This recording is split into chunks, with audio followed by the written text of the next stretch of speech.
What is going on, guys? Santoro Shreds here. Episode 3. We have a leg day, hamstring focused on the menu today. We start off with Smith Machine RDLs. And before I get more into it, don't forget to subscribe to the channel as always. Getting into some hamstring curls as well, but don't forget to stay tuned to the end of the video. I have a very long clip. It's not going to be 2 minutes and short video. It's going to be a longer video with some information. But seated hamstring curl as well, one of my favorite movements to hit the hamstrings. I just like it more than a lot of other movements. I probably do like it more than the lying hamstring curl, but I still think they are two very solid movements for the hamstrings as we get into lying hamstring curls. I like this movement still. It's still a very valid movement along with RDLs. Those are mainly my three hamstring movements. I really don't do anything else. That is what the gym provides me, so I'm going to use it. Don't forget to subscribe as well.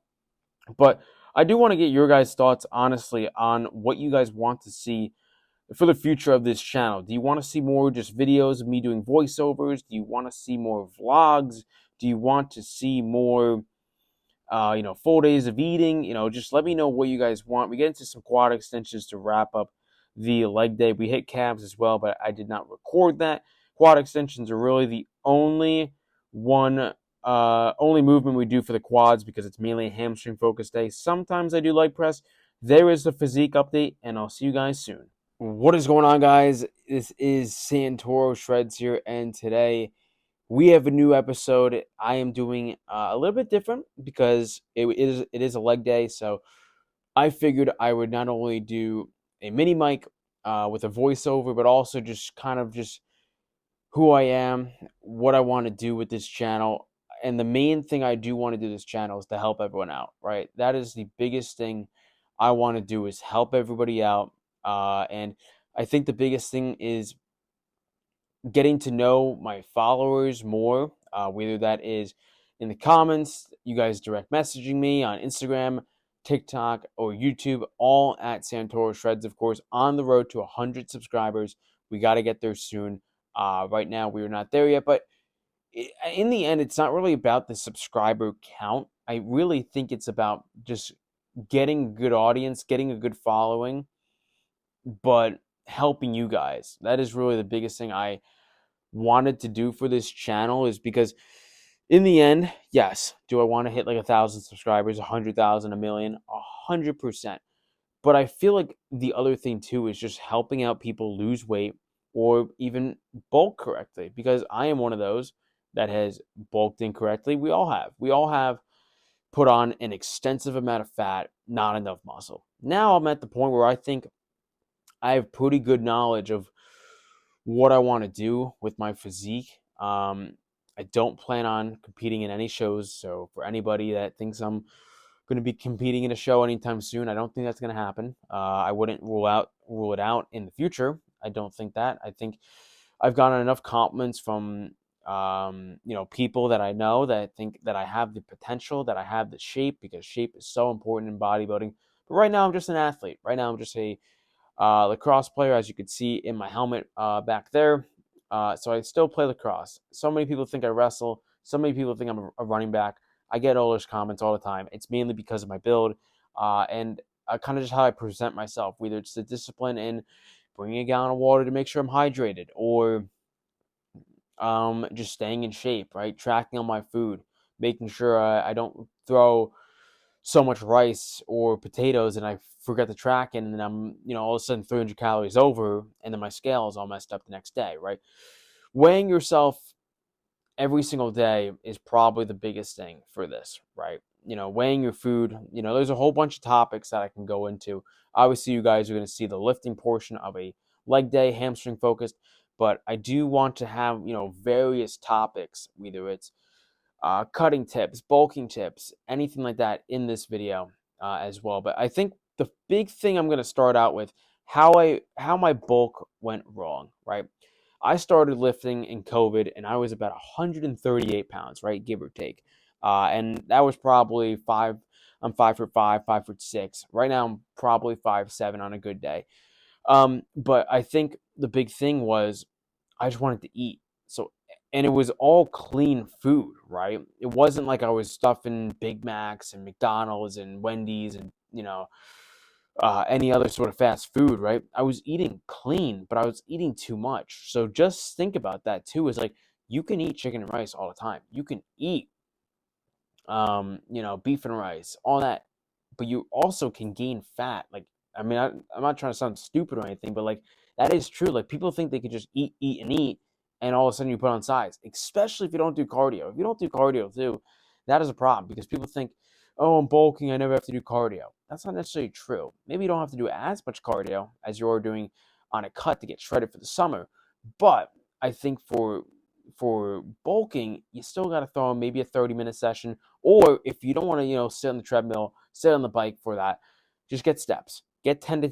12K steps every single day, and you'll be successful. I firmly believe that. Right now, my steps are anywhere from like 14,000 to like 15,000. Honestly, playing a sport, you do get more steps because at practice, I get like 6,000 steps at practice. And usually practice is around 2 hours, give or take.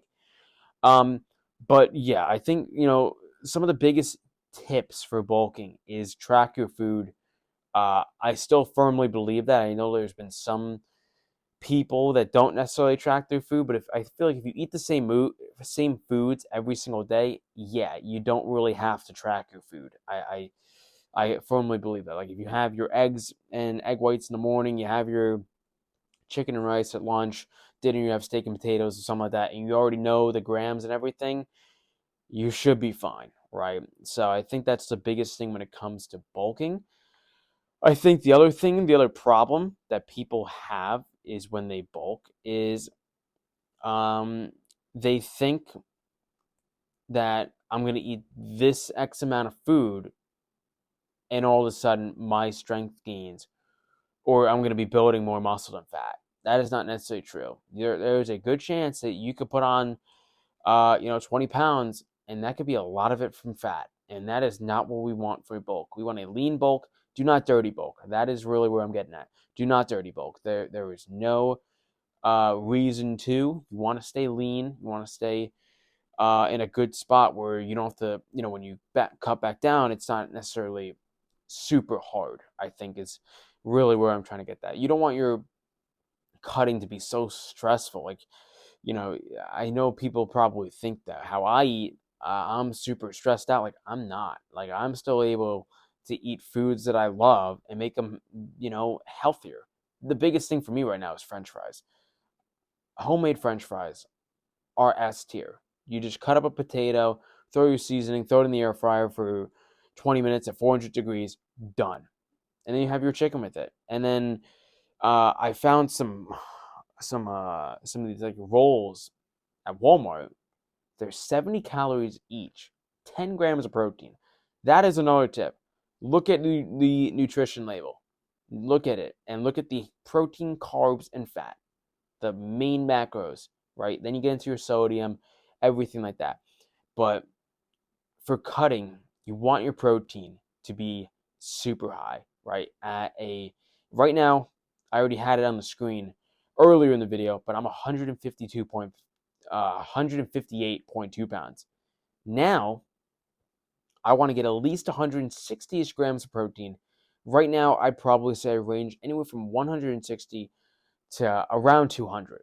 And I don't necessarily think I need 200 grams of protein, but as a collegiate athlete, as all that, and trying to preserve as much muscle as possible. So when I bulk back up, my strength is there, my muscle is there, and then we're putting more size into my frame.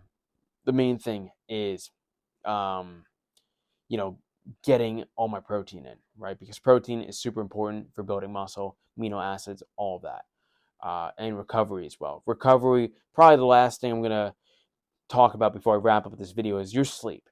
You need sleep. Like sleep is so important, man. I tell you what, when you are sleeping at a good rate, I would probably say for myself, anywhere from 7 to 9 hours is really where I get really good sleep. And obviously, the more sleep, the better. But that doesn't mean going to bed at 1 a.m. and then you wake up at 10 and you're like, all right, I got 9 hours of sleep. No, you want to be full of food, get all your water in. Typically, in my opinion, I want to be done with food and everything around 10. I mean, there was sometimes bulking that I was eating at like 12 o'clock at night, and like I get off work and I'm like, I have 1,000 calories to eat. I need food. I need food really bad. So I would just stuff my face with chicken and rice, but it would be in my macros, right? But you don't want to do that, right? So that's really what I'm getting at. But anyways, guys, I think that's where I'm going to wrap up this video. Leave a like, subscribe to the channel, of course, on the road to 100 subscribers. Get us there. And I'll see you guys in the next one. Peace.